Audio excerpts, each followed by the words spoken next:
Hi, Tony Shark here from the Chicago Rocker and Shark Entertainment, bringing you a personal blog for a change tonight. I had some news that came across to me a few weeks ago, and I alluded to it in a Facebook post and didn't really talk much about it because it was a bit of a shock. A lot of people identify their youth through Paradox and those shows and Glen Dobbs and John Dobbs. Glen has stage 4 lung cancer right now. It's something that hit me sort of like a ton of bricks. So at this point, John says to me that he would like to organize a benefit to help Glen and his family with the medical bills and expenses and things like that that are coming together. So on Sunday, May 1st, at Q Bar in Glendale Heights, the old Shark City, we are going to have a benefit to help raise money for Glen Dobbs and his family.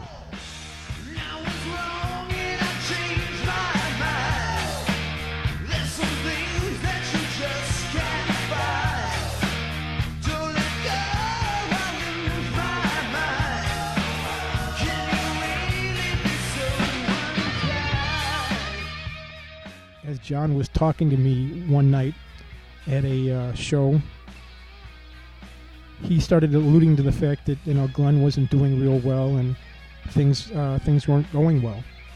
And I was like, "What are you talking about?" And he said, "Well, right?" And I'm like, No, what? I don't know what you're talking about." And so he informed me of what was happening.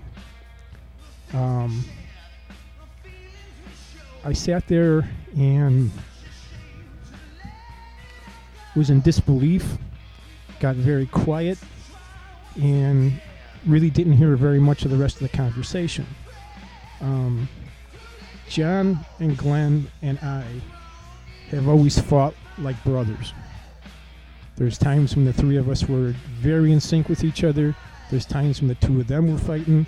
There's times when I was fighting with them. All this kind of stuff, and it literally was that kind of relationship where we were always sort of at each other. But ultimately, always it came back to the brotherhood. That's at least the way I felt about it. And it's been a very interesting 30-something year friendship. We're going to do a show from 3 o'clock till 8 or 9 o'clock. We're going to have several different bands and probably a jam session and things like that. And we are organizing it right now and putting it together. So if any of you are interested in helping us put the show together, whether to perform or volunteer or do any of that kind of stuff, please send me a personal message on Facebook, and we'll see what we can do. So Jackie and I are going to help organize it along with John and his fiancée Heather, and the four of us are going to put this together just to try and help out the family. I want to help his kids and help him try and get over this situation as gracefully and as genuinely as we possibly can. He has a lot of friends, but if you're a fan of hard rock or heavy metal in here in Chicago, you owe a lot of that in the club circuit, in the local band situation, to Glen Dobbs. When Paradox first started playing, as I said, the Jade 50s were the big band of the era. There weren't a lot of clubs that would allow a quote-unquote heavy metal band that was playing covers of Judas Priest or Def Leppard or those kind of bands, the Scorpions, all of which Glen sang to the T. They wouldn't let him play, and he sort of pioneered this Being the oldest member of our little unit, he was driving the force in the clubs while we were driving things in the high schools. And he really paved the way for anybody who plays this kind of music to get a chance to play live in venues across Chicago. Every time we went to a club, it was a new club because nobody would ever let anybody play that. There were people before this, like the Boys from Illinois, with Dirty Dan and Mike Tafoya. And there were other bands like that that were sort of rock and roll bands, but they weren't the Judas Priest heavy metal craziness that Paradox was playing. So it was sort of forging a new path. This is a guy who was a trailblazer. Along with his brother John, they took Paradox and that genre of music, sort of waved the flag and said, we're heavy metal and we are unapologetic about it. So when they had the chance to go and play, everybody else got to follow. So we'd break a club, we'd bring some openers, we'd move on, other people got a chance to go in there and play. At the Thirsty Whale, the more popular Paradox got, the more popular the genre got, the more bands that got to play there, all the way across the line. You walk into a Catholic high school and say you're a heavy metal band and you want to put on a concert. They thought you were crazy. But John and Glen and Jerry and Gary Vermette at times and Nick Koklanis and Dave Schenkel and Frank Rotondo and everybody who was in that band at some point paved the way for other people to be able to play. So on Sunday, May 1st, again from 3 o'clock to 8 o'clock, if you're a fan of this kind of music, whether you are a big supporter of Paradox or a friend of Glen or John or any of us, I think you sort of owe it to everybody to sort of come up. I've done Thirsty Whale reunions in the past, and we've had thousands of people attend. And it's sort of like walking into Cheers where everybody knows your name. This night, Sunday, May 1st, I'd like the same feeling to evolve. I'd like to get Glen up on stage, and hopefully he can try and participate one way or the other. Paradox is going to be there.